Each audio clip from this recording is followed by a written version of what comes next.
물고기 뱃속에서 죽음의 고통을 경험한 요나가 더 이상 도망가지 않습니다. 죽음의 고통을 경험하면 사람이 참 담대해지는 것 같습니다. 어떤 이유인지 정확히 알 수는 없지만 더 이상 요나가 주님을 피하지 않고 두 번째로 하나님께서 말씀하실 때 자신이 가야 할 사명의 자리를 향해 분명히 나아갑니다. 그 사명의 자리를 피해 도망가던 모습과는 분명히 상반된 모습입니다.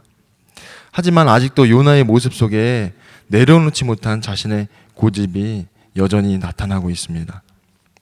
첫 번째로 주목할 것은 하나님의 말씀이 두 번째 요나에게 임하자 그 하나님의 말씀에 순종하여 니느웨로 나아갑니다. 그리고 드디어 심판을 선포하죠. 그런데 요나의 순종에 마음은 없고 몸만 주님의 말씀을 따라왔다는 이 점에 주목하게 되었습니다. 1절부터 4절 말씀에 주님께서 또다시 요나에게 말씀하셨다. 너는 어서 저 큰 성읍 니느웨로 가서 이제 내가 너에게 한 말을 그 성읍에 외쳐라. 요나는 주님께서 말씀하신 대로 곧 길을 떠나 니느웨로 갔다.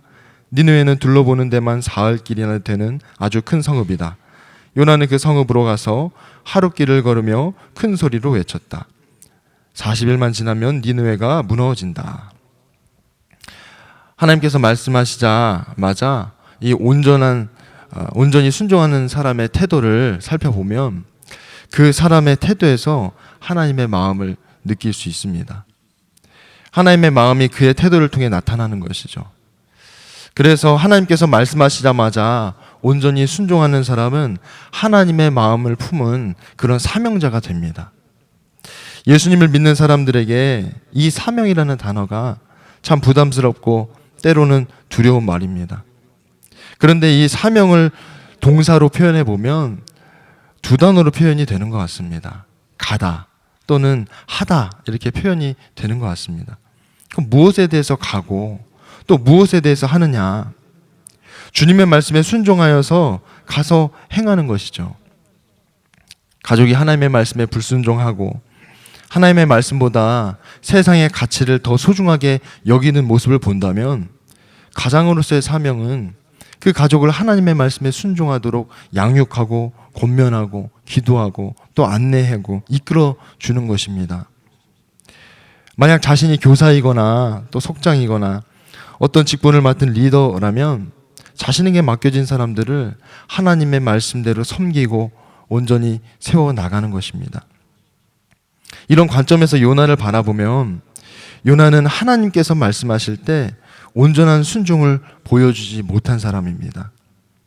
그 이유는 악인은 구원받아서는 안 되고 악인은 반드시 멸망해야 한다는 그런 자신의 기준을 여전히 내려놓지 못했기 때문입니다.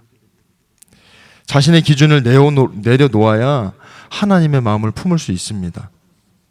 하나님의 마음을 품을 때 비로소 온전한 순종이 가능한 것입니다. 하나님의 마음을 품은 그런 사명자가 될 수 있는 것입니다. 그런데 요나는 하나님께서 두 번째 말씀하시는 그 상황에서도 하나님의 마음을 온전히 품지 못합니다. 본문에서 두 가지 모습으로 살펴볼 수 있는데 먼저는 니느웨는 둘러보는 데만 사흘 길이나 되는 아주 큰 성읍이었지만 요나는 하루 길만 걸으면서 심판을 선포했습니다. 만약 요나가 하나님의 마음을 품었다면 사흘 길 되는 이 니느웨를 한 번만 돌았을까 질문하게 되었습니다. 하나님의 마음으로 목이 터져라 니느웨를 2번, 3번 돌면서 그렇게 외쳤을 것입니다. 예전에 제가 고등학생 때 당시 한양대를 졸업하시고 삼성에 취직하셨던 그래서 삼성에서 일하시던 교회학교 선생님이 계셨습니다. 그 당시 주변의 어른들은 한양대를 졸업하고 삼성을 취직한 건 대단한 일이라고 그런 분을 너희들이 선생님으로 맞이했다고 굉장히 그런 이야기들을 늘 저희가 지나다닐 때마다 많이 해주셨습니다. 저를 포함해서 6명의 친구들이 그 선생님의 반이었기 때문에 예배가 끝나면 모임도 갔고 또 따로 주중에는 그 선생님께 수학도 배웠습니다. 그런데 어느 날 선생님이 수학을 가르쳐 주시다가 이런 말을 해주셨는데 그 말이 아직도 기억에 남습니다. 다들 아시겠지만 저희들을 가르쳐 주시면서 어떤 아이에게는 공식 하나를 가르쳐 주면 두 가지, 세 가지를 스스로 시도해보고 그거보다도 더 어려운 문제를 풀어나가는데, 어떤 친구는 공식 하나를 가르쳐 주면 딱 그거 하나만 할 줄 안다, 그런 말씀을 하셨습니다.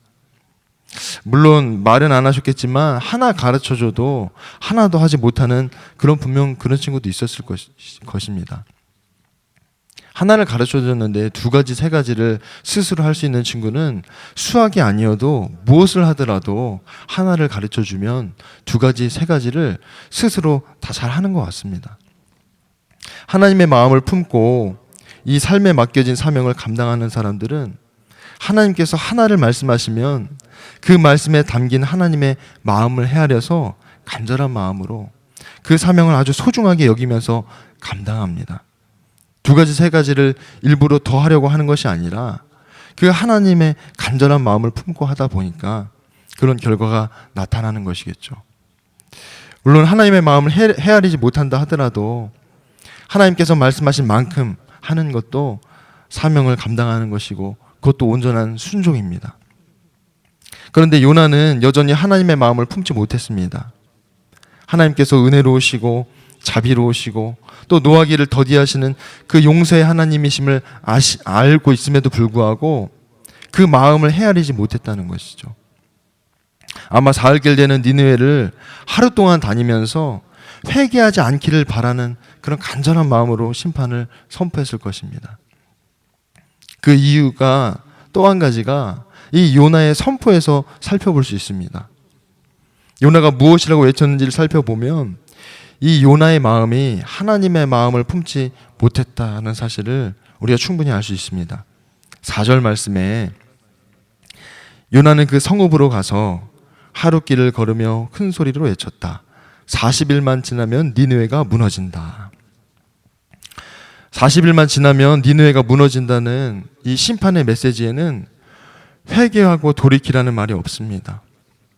하나님께서 요나에게 심판을 선포하실 때 하나님의 말씀에는 멸망을 원하시는 것이 아니라 회개하고 돌이키기를 원하신 것입니다. 그런데 이 요나의 선포에는 니느웨가 무너진다는 멸망의 메시지만 담겨 있습니다. 하나님의 마음을 품었다면 하나님의 마음을 자신이 선포하는 그 메시지에 담기 위해서 굉장히 고민했을 것입니다.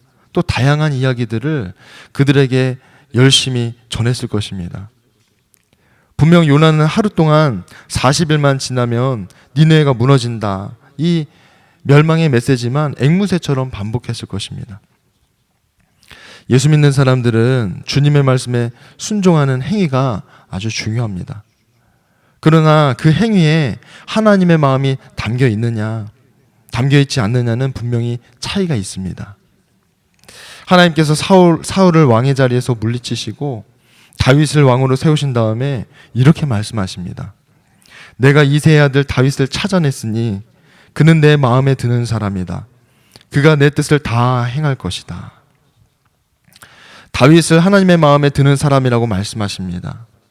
하나님의 마음에 든다는 말은 이 다윗이 하나님의 마음을 알고 헤아리는 자라는 것이죠. 하나님은 이런 다윗이 내 뜻을 다 행할 것이다, 이렇게 말씀하십니다. 하나님의 마음을 헤아리는 사람이 하나님의 뜻을 행하는 것입니다. 하나님의 사명을 온전히 감당하는 것이죠. 주님께서 우리에게 말씀하실 때마다 꼭 빼놓지 않고 해야 할 기도가 바로 이것입니다. 주님, 이렇게 말씀하신 주님의 마음을 가르쳐 주세요. 주님의 마음을 알고 싶습니다. 주님의 마음을 헤아리길 원합니다. 우리는 이렇게 기도해야 합니다. 이 요나가 주님의 마음을 헤아렸다면 결코 니느웨를 향해 무너진다는 멸망의 메시지만 전할 수는 없었을 것입니다. 하나님께서 분명 요나에게 너는 가서 내가 너에게 한 말을 외쳐라, 이렇게 말씀하셨지만 요나는 가서 하나님께서 주신 돌이키라는 말은 빼고 무너질 것에 대해서만 열심히 외쳤습니다. 하나님께서 요나에게 말씀하시자 요나는 니느웨를 향해 나아갔지만 마치 안고 없는 찐빵처럼 주님의 마음 없이 니느웨로 향한 것이죠. 두 번째로 살펴볼 것은 요나가 하나님의 말씀을 온전히 선포하지 않았음에도 불구하고 이 멸망의 메시지를 들은 니느웨 사람들에게서 놀라운 반응이 나타났다는 것입니다. 7절로 9절 말씀에 왕은 니느웨 백성에게 다음과 같이 선포하여 알렸다. 왕이 대신들과 더불어 내린 칙령을 따라서 사람이든 짐승이든 소떼든 양떼든 입에 아무것도 대서는 안 된다. 무엇을 먹어도 안 되고 물을 마셔도 안 된다. 사람이든 짐승이든 모두 굵은 배우만을 걸치고 하나님께 힘껏 부르짖어라. 저마다 자기가 가던 나쁜 길에서 돌이키고 힘이 있다고 휘두르는 폭력을 그쳐라. 하나님께서 마음을 돌리고 노여움을 푸실지 누가 아느냐. 그러면 우리가 멸망하지 않을 수도 있다. 요나가 북이스라엘 출신의 예언자로서 이렇게까지 회개한 일을 단 한 번도 본 적도 들은 적도 없을 것입니다. 그리고 나중에 하나님께서 북이스라엘의 죄악을 물으실 때 이 회개의 태도가 어떠해야 하는지 분명하고도 중요한 기준으로 삼게 되었을 것입니다. 하나님의 예언자로서 이 심판의 메시지를 들은 자들이 어떻게 이렇게까지 회개하고 주님 앞에 돌이키는 것을 요나가 분명히 눈으로 보게 됩니다.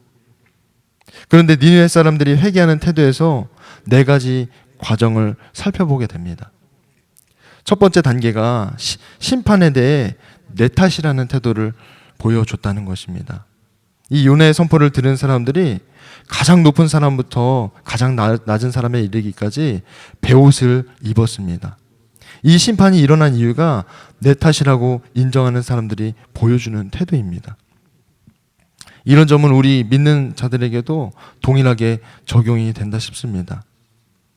우리가 회개 기도를 할 때 주님 앞에 고백하는 내용들을 잘 생각해 보면 다 내 탓이라고, 내가 지은 죄라고 그렇게 고백합니다.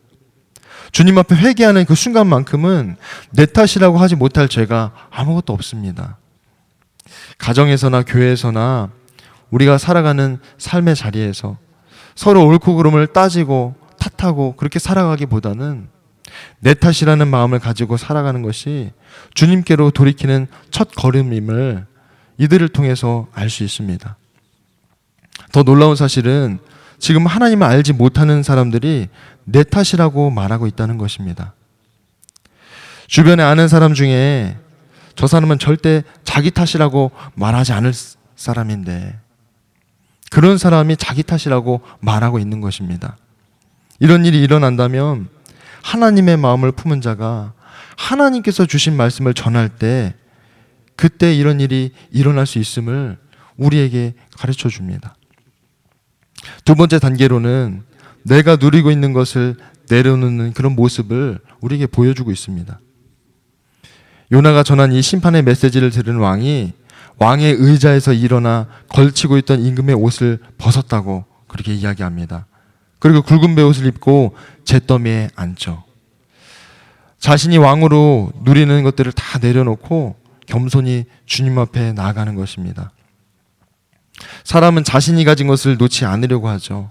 오히려 움켜쥐려고 합니다. 더 가지려고 하고 더 높아지려고 하고 더 누리려고 합니다. 주변에도 그런 사람이 있을 것입니다. 그런데 그런 자가 자신이 누리는 것을 내려놓는다고 한다면 그 심경에 어떤 변화가 분명히 생긴 것일 것입니다. 하나님의 일을 감당하는 자가 하나님께서 주시는 마음을 전할 때 이런 일들이 얼마든지 일어날 수 있음을 우리가 알아야 합니다. 주님께서 우리에게 말씀하실 때 그 말씀에 순종해서 하나님의 말씀을 전할 때 이런 일들이 우리 삶 가운데 일어날 수 있음을 우리에게 가르쳐 줍니다. 세 번째 단계는 지금까지의 악행과 불의를 멈추고 하나님 앞에서 부르짖으면서 모든 악행과 불의를 주님께 고백했다는 것입니다.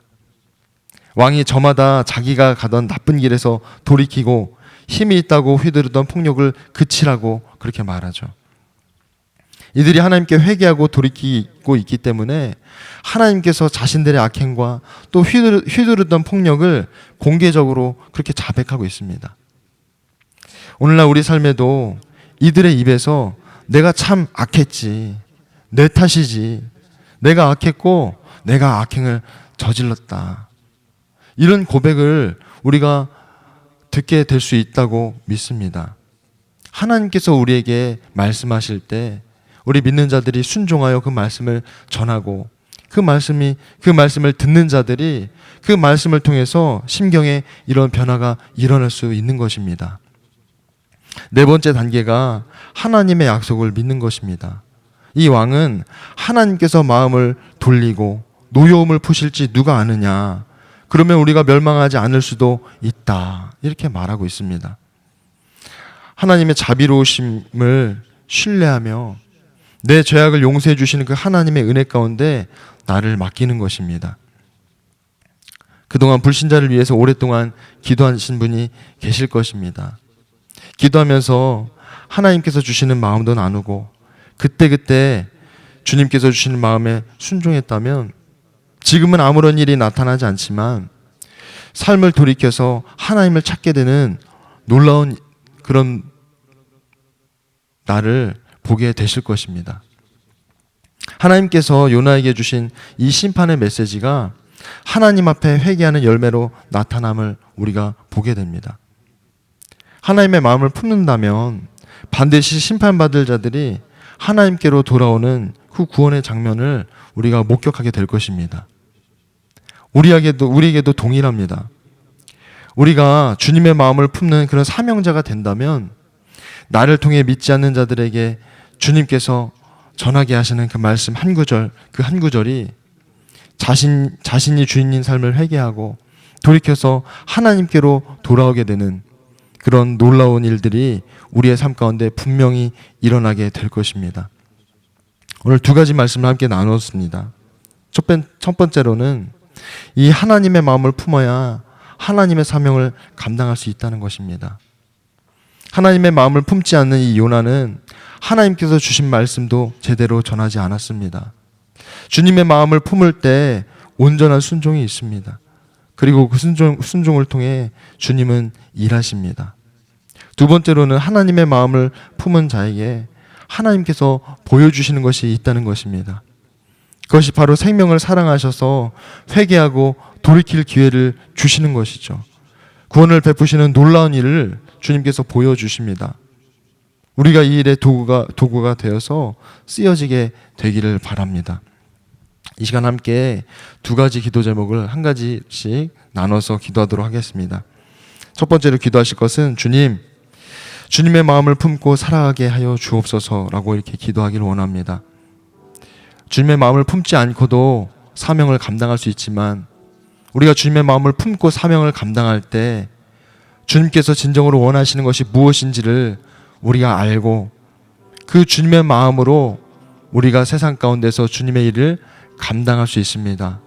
이 시간 함께 기도하실 때 주님의 마음을 품고 살아가게 하여 주옵소서. 기도하겠습니다.